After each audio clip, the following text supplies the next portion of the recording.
Satu hari ketika sedang kumpul dengan para sahabat, baginda Rasulullah Shallallahu Alaihi Wasallam bertanya kepada para sahabat, "Atadruna manil muflis?" Sahabat-sahabat sekalian, kalian tahu siapa sih orang yang bangkrut itu? Orang yang sial, orang yang tidak beruntung, siapa mereka? Bangkrut, sial, tidak beruntung, merugi. Kalimat yang kita mendengarnya saja sudah risih, apalagi mengalaminya. Semua kita ingin menghindar dari kebangkrutan, kerugian, kesialan. Nah, Nabi bertanya itu kepada sahabat, tahu nggak kamu siapa orang yang bangkrut, orang yang sial, orang yang tidak beruntung? Macam-macamlah jawaban para sahabat ketika itu. Ada yang menjawab, "Ya Rasul, al-muflisu fina man la dirham lahu wa la mata'." Menurut pendapat kami ya Rasul, orang bangkrut, orang sial, orang tidak beruntung itu man la dirham lahu, orang yang tidak punya uang dan tidak punya harta. Apalagi mau lebaran macam begini, orang yang tidak punya uang dengan orang yang punya uang, janganlah gaya hidupnya, gaya jalannya saja lain.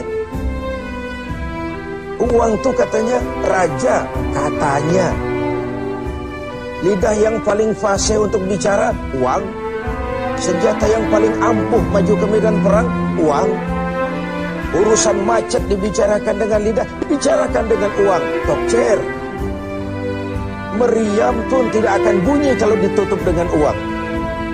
Dan begitu seterusnya. Begitu jawaban sebagian sahabat, begitu juga pandangan banyak kita sekarang ini.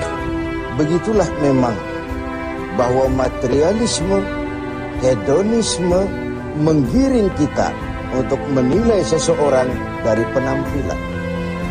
Maka berpayah-payahlah kita menghabiskan sejumlah dana untuk mengurus penampilan ini. Pengusaha tidak munafik kalau menandatangani kontrak tidak pakai jam tangan Rolex, pulpennya Montblanc, sepatunya wah, mobilnya wah, bajunya wah, dasinya wah. Begitulah kebanyakan kita sekarang ini. Berpacu menata penampilan. Orang yang bangkrut, yang tidak punya itu semua, tidak punya uang, tidak punya harta,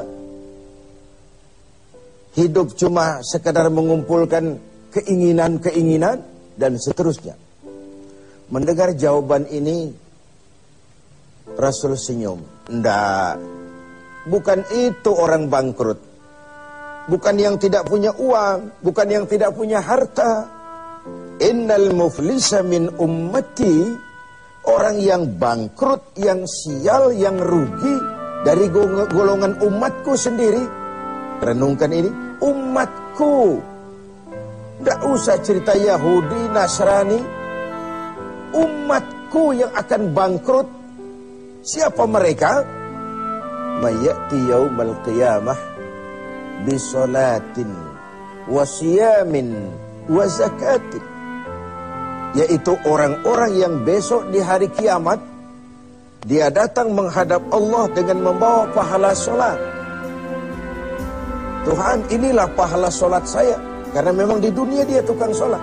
Ini solat yang wajib, ini solat yang sunnah, rawatibnya, nawafilnya. Wasiyamin, dia juga datang menghadap Allah dengan membawa pahala puasa. Puasa wajib Ramadan, puasa sunnah Senin Kemis, puasa 10 hari Syawal, puasa Rajab, dan begitu seterusnya. Wa zakatin, dia juga datang membawa pahala zakat, karena di dunia dia juga bayar zakat, suka sedekah, dan seterusnya. Di satu sisi, dia datang menghadap Allah, membawa pahala seluruh ibadahnya. Dia sholat, dia puasa, dia zakat. Cuma sayang, kata Nabi, di lain pihak dia datang juga membawa kesalahan. Kesalahan apa? Wa ya'ti qad syatama hadza. Dia juga datang bawa kesalahan karena waktu hidup dia pernah mencaci maki orang lain. Syatama hadza, pernah mencaci maki orang lain. Wa qadhafa hadza, pernah memfitnah orang lain. Wa akala mala hadza, pernah memakan harta orang dengan cara yang batil. Wa syafaka dama hadza, pernah mengalirkan darah orang lain tanpa alasan yang benar. Kalau ini yang terjadi, bagaimana nasib? Di satu sisi datang membawa pahala ibadah kepada Allah. Di lain sisi datang membawa kesalahan karena pernah menyakiti orang lain. Kalau inilah yang terjadi, maka kata Nabi, ketika dia sedang asyik lapor, Tuhan, ini pahala sholat saya. Datang orang lain, sebentar dulu Tuhan, dia memang ahli sholat, tapi saya pernah dicaci maki di depan orang banyak tanpa alasan yang benar. Hancur hati saya. Di dunia saya tidak bisa menuntut dia karena posisinya lebih tinggi. Di sini saya menuntut keadilan. Benar orang ini pernah kau caci maki? Ya Tuhan. Tanpa salah? Ya Tuhan. Cuma untuk menunjukkan prestasimu sebagai orang besar, orang berpengaruh, orang berwibawa. Enak saja kau caci maki orang di depan orang banyak. Ya Tuhan, sini pahala sholatmu berikan kepada orang yang kau caci maki itu. Pahala sholatmu berikan kepada orang yang kau caci maki itu. Lalu, Tuhan, inilah pahala puasa saya. Datang lagi orang, sebentar Tuhan, dia memang tukang puasa, tapi saya pernah difitnahnya. Tercoreng arang di dahi, rusak nama saya, hancur privasi saya tidak bisa kemana-mana lagi dalam hidup ini. Saya menuntut keadilan karena di dunia saya tidak berani. Benar kau pernah fitnah dia? Ya Tuhan. Kau tahu lidah itu kecil bentuknya, besar akibatnya.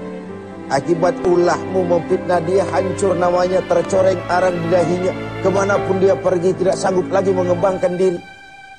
Ya Tuhan, ayo pahala puasamu berikan orang yang kau fitnah itu.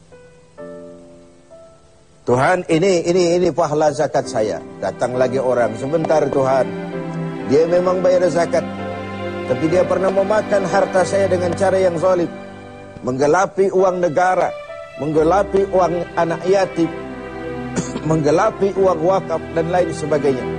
Di dunia tidak ada yang bisa menuntut, karena dengan uangnya dia bisa menyumpal hakim, dia bisa beli keadilan, dia bisa beli hukum. Karena kata orang, di dunia banyak pengadilan, tapi sulit mencari keadilan. Pengadilan banyak, keadilan yang sulit. Saya menuntut keadilan. Benar, orang ini pernah kau makan hartanya dengan cara yang zalim? Ya Tuhan, sini pahala zakatmu berikan kepada orang yang kau makan hartanya dengan cara yang zalim. Inilah nasib. Fa in faniyat hasanatuhu qabla an yuqda ma alaihi. Kalau habis sudah pahala ibadahnya diberikan kepada orang, sedangkan yang menuntut masih banyak, orang dia zalimi masih banyak, orang yang dia makan hartanya dengan zalim masih banyak, orang yang dia fitnah masih banyak. Apa yang terjadi? Ukhiza min khatayahum.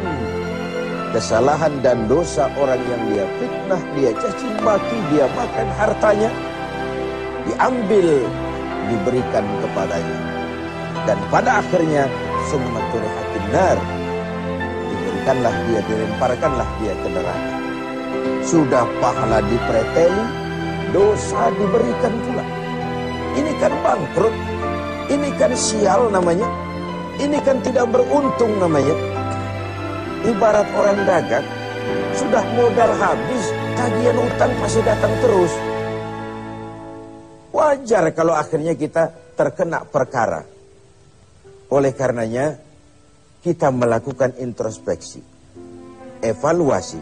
Sudah baik hubungan kita kepada Allah di Ramadan ini? Alhamdulillah. Mari kita melirik bagaimana hubungan kita dengan sesama manusia.